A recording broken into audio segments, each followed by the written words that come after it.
Salutations, beautiful water signs. Water signs, all the flowing water signs. We have Pisces, Cancer, and Scorpio. We will have a general card for all of the water signs and a partner card for all of the water signs. Flowy, flowy water signs. Alright, Pisces. We have the Work Your Light Oracle.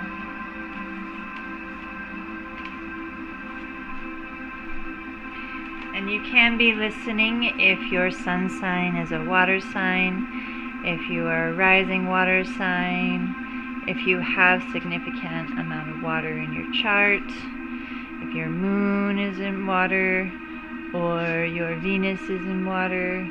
This probably pertains to you somehow, some way. And we have Pisces, Cancer, Scorpio. If you do not know these things about your birth chart, go to websites such as astrotwins.com. You can plug in all your information and they will let you know everything about your birth chart, and you can dive deeper into the you that you have created.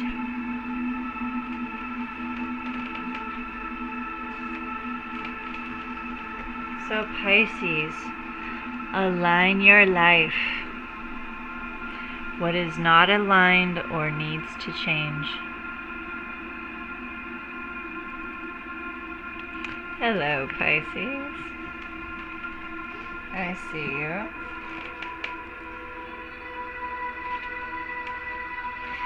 What in your life is no longer in alignment with who you truly are?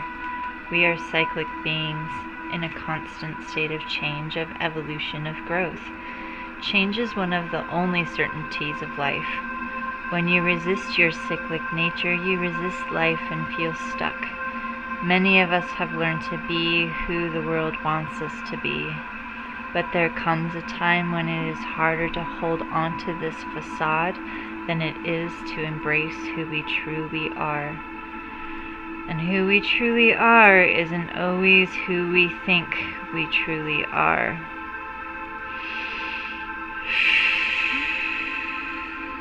All is seen in the heart. Drop into the heart space. The heart. What does the heart want to say? Write it down. You might be surprised. To surrender to how we have changed and align life to that way of being. If you have pulled this card, you are being called to let go of who you once were or the things that you once defined yourself by. The job, the relationship, and the mask you wore, and to embrace who you truly are now. To courageously step into the person that you came here to be in full authenticity. To embrace your weirdness and your uniqueness. Perhaps you have outgrown some relationships or circumstances, and it is time to reassess and bring all the parts of your life into alignment so that they are congruent with who you truly are today. Ask yourself what in your life is not aligned or needs to change. Woo, yes. All right. Cancerians.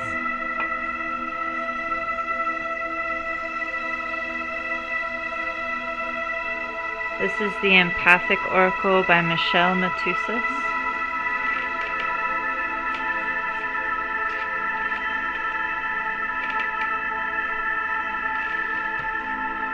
Phases. And we have with 16, we have either the number 4, 4 times 4, 44, or we have 1 plus 6 is 7, the divine 7. Phases. Moon phases. Cancer is ruled by the moon.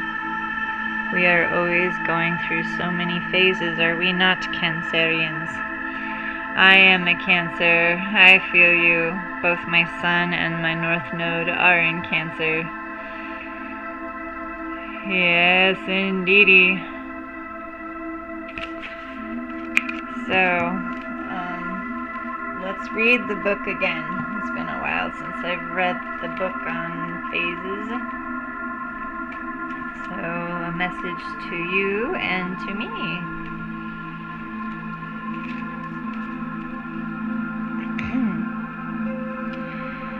Every season has its reason, and mine is acceptance of the moment. As an empath, you find yourself not only sensitive to people and places, but the unfolding phases of change. Letting go and letting change happen is one of the greatest gifts that one can give themselves. You may notice how quickly one's path begins to move forward when letting go replaces impatience and dwelling on the particulars of a situation. Always honor where you are on your path as well as others. Trust that each moment is a phase in a grand tapestry of experience that will change when the time and energy is right. Ask yourself, am I not allowing myself to flow into the energy of the moment? Am I judging people, situations, and moments in a way that allows me to be stuck in this moment?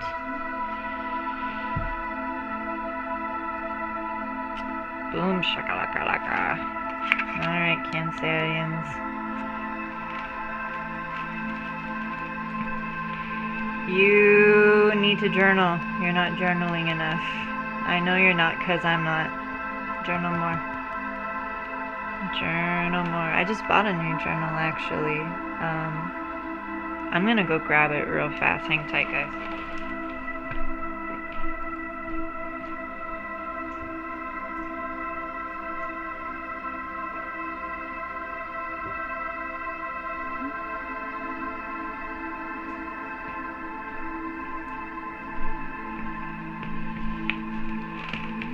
Cancerians who are ruled by the moon. You may want to dig on this.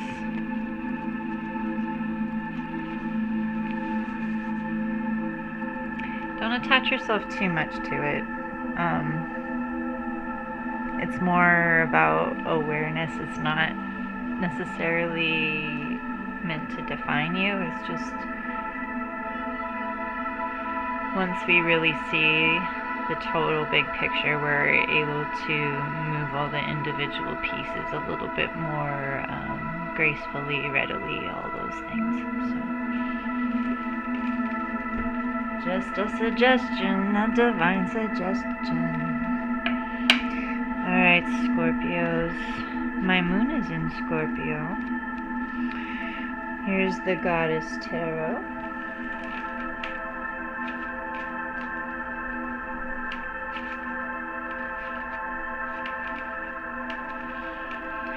Oppression.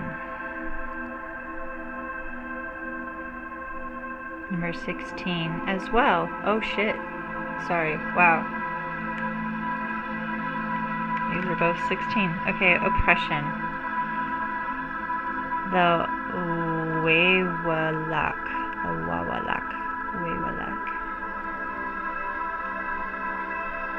Okay, let's bring out the big book on that one.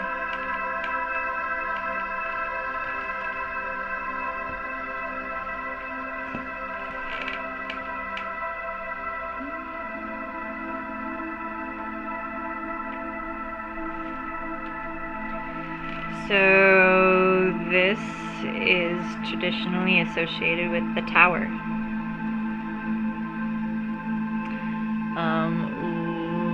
Beliefs and systems and habits and ways of thinking are crumbling down. Ego death, shadow work, whatever label you want to put on that.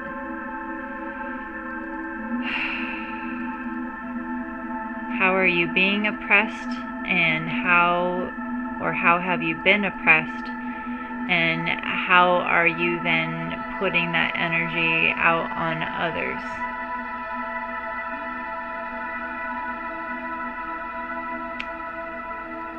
So, confusion, difficulties, and much release. During the dream time, a mythic time when gods and goddess still walk the earth, the Wholistics, a pair of Australian Aboriginal sister goddesses, accidentally polluted the sacred water hole of Yurlingur, the great rainbow serpent, with a single drop of menstrual blood.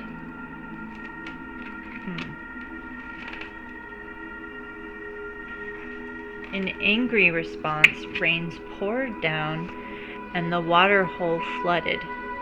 The two sisters sang and sang, hoping to appease the serpent, as well as to protect their newborn babies.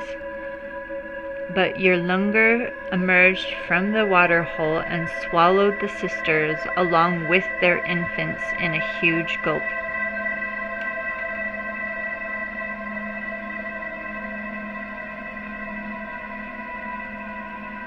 Oppressed by darkness, fear, and guilt, the Wholistics wept in the deepest belly of the serpent until they were reborn from Yurlingur's mouth back into the light. As both goddesses and mothers, the Wholistics symbolize the unending force of life in all women, a force that can never be oppressed for long. Feeling overwhelmed or oppressed by circumstances or emotions, depression. Like the Wholistics, the light has left your life. You are waiting to be released from the darkness, and only you may do that. No one else. A new start after a painful ending that may have shattered your view of the world. A pause before moving into a new phase of life. And I'm going to also read the reversed or weekly aspected. Though your situation may feel overwhelming and intimidating, hidden forces are at work to transform things for the better. Be patient and trusting. Keep your faith. Pray. Listen. That's deep listening. 2 general readings ago, I pulled the deep listening card.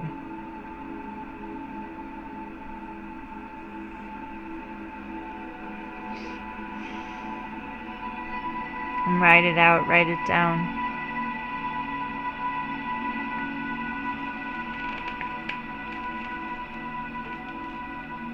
I see you. I see you all. Oh, the waters. Let them flow, let them dance. Breathe. Fire gaze. Help burn that away. Write it down, cry upon it, and burn it. Pray, have faith.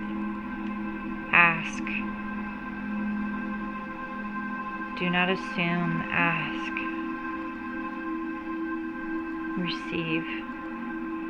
Be open to receiving.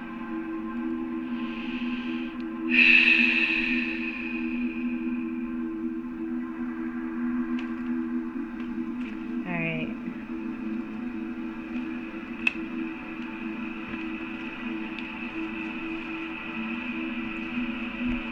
A general card for my water signs, star codes, astro oracle.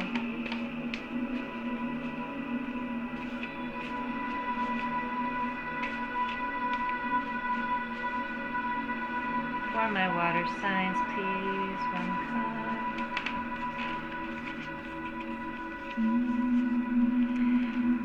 The 3rd house of communication.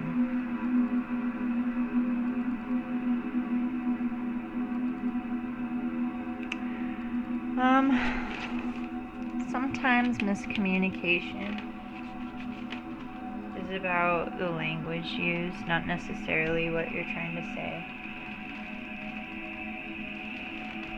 Learning a new way to say things might help you in your situation that you're dealing with.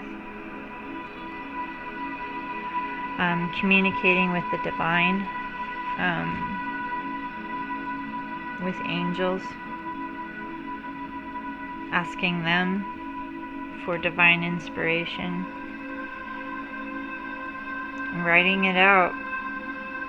You'd be surprised what comes out when you just start writing, stream of conscious writing. You'd be surprised. Let's read what the book has to say about that.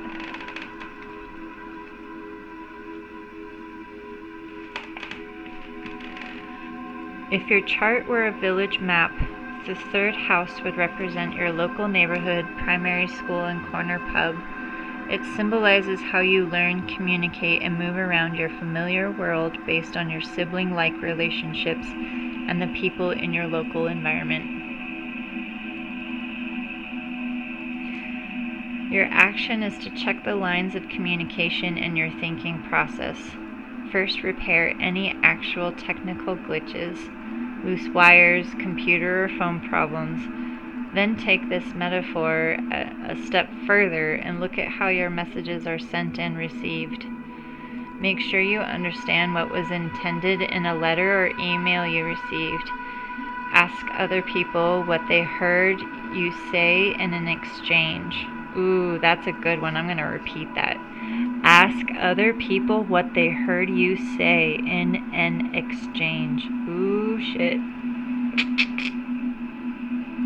When in doubt, ask for more information and repair any miscommunication. Then take this metaphor in-house and look within. Notice the quality of your thinking. Repair glitches. Stretch your mental muscles and improve the quality of your communications. Also do some stretching. Don't just stretch your mental muscles, but also do some actual body stretching, because the body is very metaphorical. It's very real, and it houses our soul, and it's our vehicle for experience on this planet. It's also a very metaphorical kind of a object, I guess, in a way, and not to objectify our bodies, but more in the sense that you are able to treat the body in order to treat the mind and heart. So if we want to be more flexible in our thoughts and actions and how we receive everything around us, diving into the flexibility of the body can help with that. And I know I'm really feeling that right now. I just want to do some yoga right now. I just want to get down and stretch. Oh my goodness. Yes. So communicate with your body, communicate with yourself, and that will help you to communicate with those around you. You know, communicate with God, communicate with the divine, the angels, you know, whatever it is that you are resonating with at this time, that will help you sort through all kinds of things.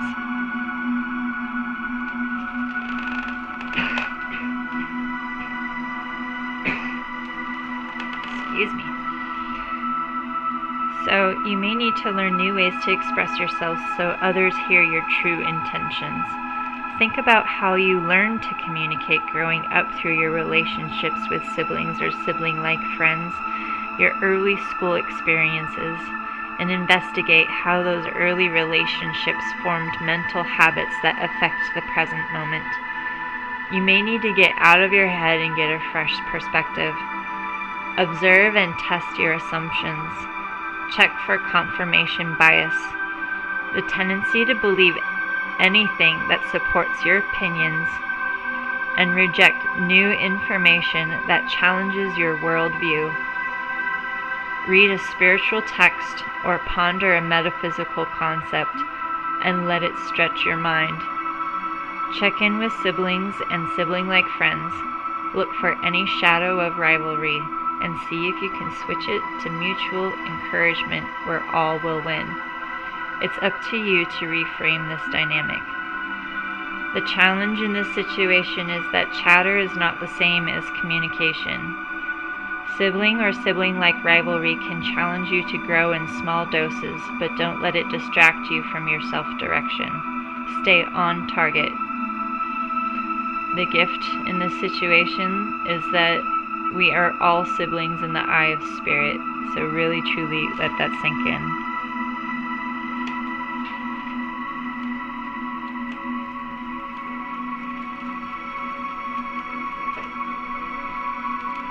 I want to apologize if this music is a little loud.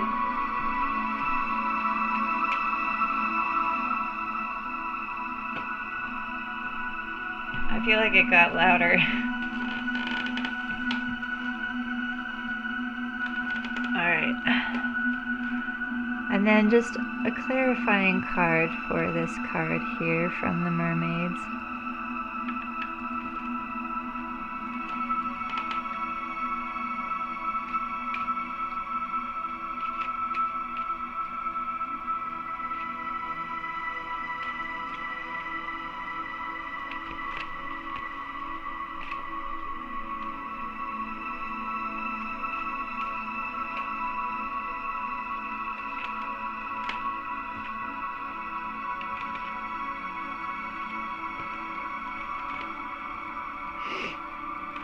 Acceptance.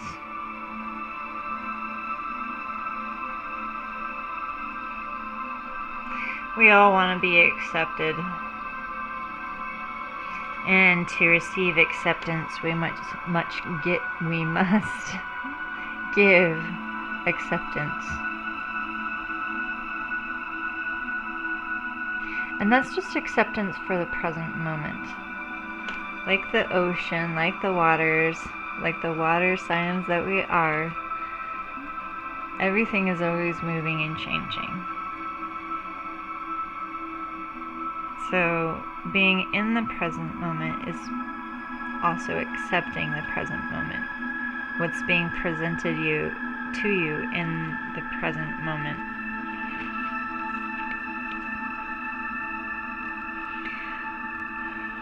And also surrendering yourself as well. Understanding that, you know, if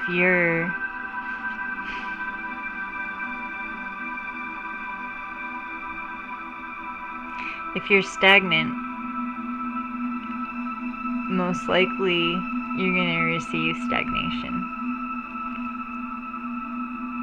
Accepting those things about your own self as well in the situation, and your responsibility for the situation. We cannot change others, we can only change ourselves. So accepting who we are gives us that basal knowledge to know how to change. Because it's not always the ways we think. Sometimes it's beyond those ways, and especially when it comes to those things that we learned when we were real small. Almost always for everybody, those things must be adjusted. So, thank you, my dear water signs. I appreciate you being here. Thank you for being you. Blessed be and be blessed.